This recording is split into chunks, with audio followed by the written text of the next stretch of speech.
আজকে একটা রিকোয়েস্ট রইল আপনাদের কাছে।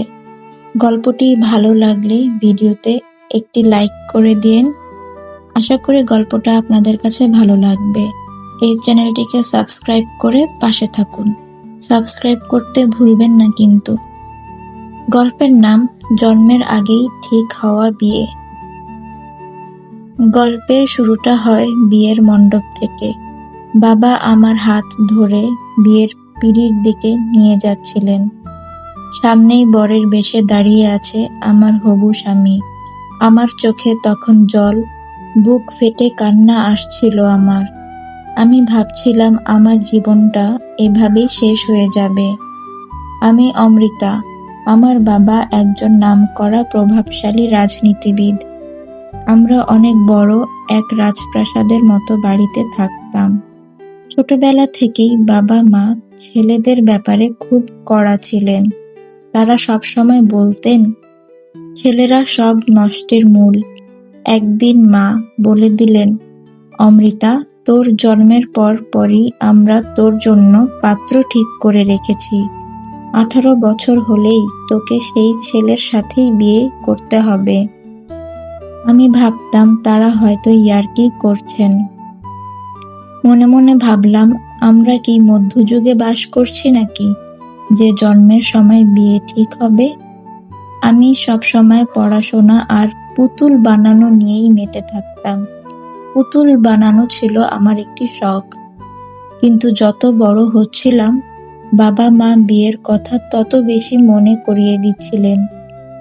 আমার 18তম জন্মদিনের কয়েক সপ্তাহ আগেই আমাদের বাড়িতে 2 জন নতুন মানুষের আগমন ঘটল। একজন ছিল জয়, যে আমাদের বাড়ির বাগানের মালী। জয় খুব গরিব হলেও দেখতে বেশ রাজপুত্রের মতো ছিল। একদিন জয় একগুচ্ছ ফুল দিয়ে আমাকে বলল, অমৃতা, তুমি এই বাগানের সব ফুলের চেয়েও বেশি সুন্দর। অন্যজন ছিল নীল, যে বাবার পার্সোনাল অ্যাসিস্ট্যান্ট হিসেবে কাজ শুরু করেছিল। নীল ছিল অগাধ সম্পত্তির মালিক। সে আমাকে খুশি করতে বলতো, অমৃতা, তুমি যদি আমার সাথে একবার ডেটে যাও, তবে পৃথিবীর সব সোনা দানা তোমার পায়ে এনে দেব। এভাবেই নীল আর জয় দুজনে মিলেই আমার মন জয় করার চেষ্টা করছিল। কিন্তু বাবার কড়া শাসনের ভয়ে আমি কারো সাথেই কোথাও যেতাম না। একদিন হঠাৎ স্কুল থেকে ফেরার পথে দেখলাম একটা কালো কাঁচের গাড়ি আমাকে ফলো করছে। এর কয়েকদিন পর কেউ একজন আমার দিকে একটা চিরকুট ছুঁড়ে মারল, যাতে লেখা ছিল, আমার প্রতিশোধের জন্য তৈরি থেকো। আমি বেশ ভয় পেয়ে গেলাম।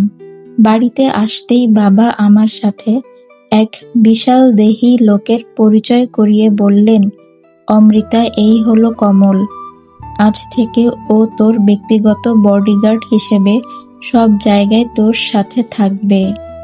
আমি তো অবাক হয়ে গেলাম। আমি বাবাকে বললাম, বাবা, ওকে তো দেখতে কোনো অপরাধীর মতো লাগছে। তুমি কেন ওকে রাখলে? বাবা গম্ভীর গলায় বললেন, আমি আমার সিদ্ধান্ত বদলাবো না, অমৃতা। কমল লোকটা ছিল একদম কাঠখোট্টা টাইপের। সে আমাকে ধমক দিয়ে বলল, বেশি ঘাড়ামি করবা না, যা বলবো চুপচাপ শুনবা। কমল সারাক্ষণ আমাকে নজরে রাখতো আর বাবার কাছে সব রিপোর্ট দিত। একদিন আমার ফোন কেড়ে নিয়ে সে মেসেজ চেক করতে শুরু করলো। আমি রেগে ফেটে পড়লাম। আমি চিৎকার করে বললাম, তোমার সমস্যাটা কি? আমার ফোন ধরার সাহস পেলে কোথায়? কমল ঠান্ডা গলায় উত্তর দিল, তোমার নিরাপত্তার দায়িত্ব আমার, তাই তোমার সব খবর আমাকেই রাখতে হবে।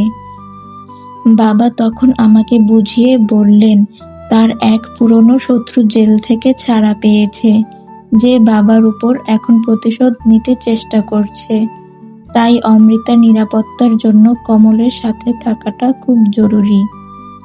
আমার 18তম জন্মদিনে বাড়িতে বিশাল অনুষ্ঠান হচ্ছিল। জয় আমাকে একটা ফুলের তোড়া উপহার দিয়ে চুপি চুপি বলল, এই সুন্দরী মেয়েটার জন্য এই সামান্য উপহার। আমি বললাম, সাবধান জয়, বাবা দেখলে রক্ষা নেই। নীল তখন কাজের জন্য শহরের বাইরে ছিল। হঠাৎ দেখলাম এক বীভৎস চেহারার বৃদ্ধ লোক আমাদের বাড়িতে এলো। তার সারা মুখে কাটা দাগ।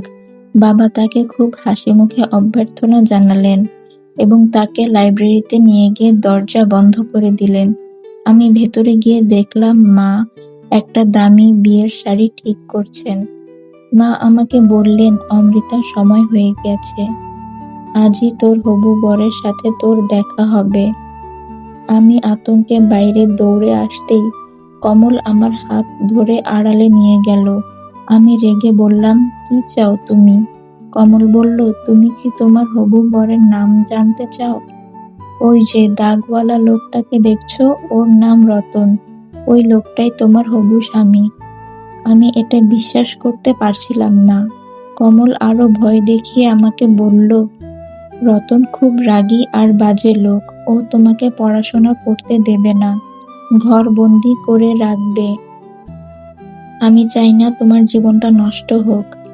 তখন আমি কাঁদতে কাঁদতে বাবার ঘরে গিয়ে চিৎকার করে বললাম, আমি কোনো বিয়েই করতে চাই না। বাবা আমাকে শান্ত করার চেষ্টা করলেন, বললেন, পাগলামি করিস না অমৃতা, তোরা একে অপরের জন্য একদম পারফেক্ট। আমি ঠিক করলাম এই বাড়ি থেকে পালিয়ে যাব। রাতে চুপি চুপি ব্যাগ নিয়ে বেরিয়ে পড়লাম, কিন্তু তাড়াহুড়োয় মানিব্যাগ ফেলে এসেছি। আমি জয়কে তখন ফোন করে বললাম, জয়, আমি বাড়ি থেকে পালিয়ে এসেছি, চলো আমরা কোথাও গিয়ে নিজেদের নতুন সংসার শুরু করি। তখন জয়ের আসল রূপ বেরিয়ে এলো। সে কর্কশ গলায় বলল, তার মানে তুমি এখন আর বড় লোকের মেয়ে নও? আমি তো তোমার বাবার সম্পত্তির জন্য তোমার পেছনে ঘুরেছি। তোমার মতো গরিবের সাথে থাকার সময় আমার নেই। আর ফোন করবে না আমাকে। জয়ের এসব কথা শুনে আমি অবাক হয়ে রইলাম। তখন রাস্তায় গুন্ডারা যখন আমাকে ঘিরে ধরলো, হঠাৎ সিনেমার হিরোর মতো কমল সেখানে এসে আমাকে বাঁচালো। সে আমাকে তার ছোট্ট একটা মেসে নিয়ে গেল। সেখানে মেঝের উপর বসে খাবার খেতে খেতে কমল হাসতে লাগলো। আমি বললাম, আমি ভেবেছিলাম তুমি খুব নিষ্ঠুর লোক। কমল বলল, আমিও ভেবেছিলাম তুমি খুব অহংকারী রাজকুমারী। সারা রাত আমরা এইভাবে গল্পগুজব করলাম। আমি ওর জন্য কাপড় দিয়ে খেলনা বানিয়ে দিলাম। একদিন নীল শহরের বাইরে থেকে ফিরে এসে আমাকে আর কমলকে একসাথে দেখে অবাক হয়ে গেল। পরে নীল আমাকে বলল, অমৃতা, তুমি ওই লোকটার সাথে কি করছিলে? তুমি জানো ও কে? ওই যেই লোকটা জেল থেকে ছাড়া পেয়েছিল, কমল হলো সেই অপরাধীর ছেলে। ও তোমার বাবার কাছ থেকে প্রতিশোধ নেওয়ার জন্য তোমাকে ব্যবহার করছে। নীলের এইসব কথা শুনে আমি অবাক হয়ে রইলাম। আমি তখন রাগে কমলকে ফোন করে বললাম, বিশ্বাসঘাতক, আমি সব জেনে গেছি, তোমার সাথে আর থাকছি না আমি। এরপর নীল আমাকে তার বাড়িতে নিয়ে যাওয়ার কথা বলে একটা পুরনো গুদামে নিয়ে গেল। সেই গুদামে ভয়ঙ্কর দাগওয়ালা একজন লোক দাঁড়িয়ে ছিল, যিনি নীলের বাবা ছিলেন। নীল তখন হাসতে হাসতে বলল, সরি অমৃতা। আসলে নীল আর ওর বাবা মিলে এইসব চক্রান্ত করেছিল। আর নীলের বাবাই হলো আমার বাবার আসল শত্রু। যখন তারা আমাকে মারতে আসছিল, তখন কমল পুলিশ নিয়ে সেখানে হাজির হলো এবং সবাইকে গ্রেপ্তার করালো। এই সব কিছু মিটে যাওয়ার পর আমি বাড়িতে ফিরে এলাম। বাড়িতে ফিরে আমি বাবাকে বললাম, বাবা, আমি আমার সব ভুল বুঝতে পেরেছি, আমি এখন বিয়ে করতে রাজি আছি। বাবা মা হেসে উঠলেন। বাবা বললেন, আরে পাগলি, ওই দাগওয়ালা লোকটা রতন। সে আমার পুরনো বডিগার্ড ছিল। ও একবার আমার জীবন বাঁচিয়েছিল, আর আমি তাই তাকে কথা দিয়েছিলাম আমার মেয়ের বিয়ে ওর ছেলের সাথেই দেব। আর রতনের ছেলে হলো এই কমল। আমি অবাক হয়ে কমলের দিকে তাকালাম।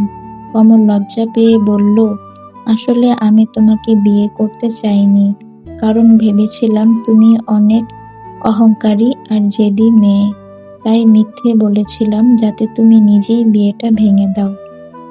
শেষমেশ আমাদের সব ভুল বোঝাবুঝি দূর হলো। আমরা দুজনেই এখন ইউনিভার্সিটিতে ভর্তি হলাম। কয়েক বছর প্রেম করার পর আজ আমাদের সত্যি সত্যি বিয়ে হচ্ছে। বাবা আমাকে সেই বিয়ের মণ্ডপে নিয়ে যাচ্ছেন, যেখানে কমল আমার জন্য অপেক্ষা করছে। আজ আমার চোখের জল কষ্টের নয়, বরং পরম সুখের। গল্পটা ভালো লাগলে একটি লাইক করে দিন, আর অনুরোধ রইল আমার এই চ্যানেলটিকে সাবস্ক্রাইব করে পাশে থাকবেন।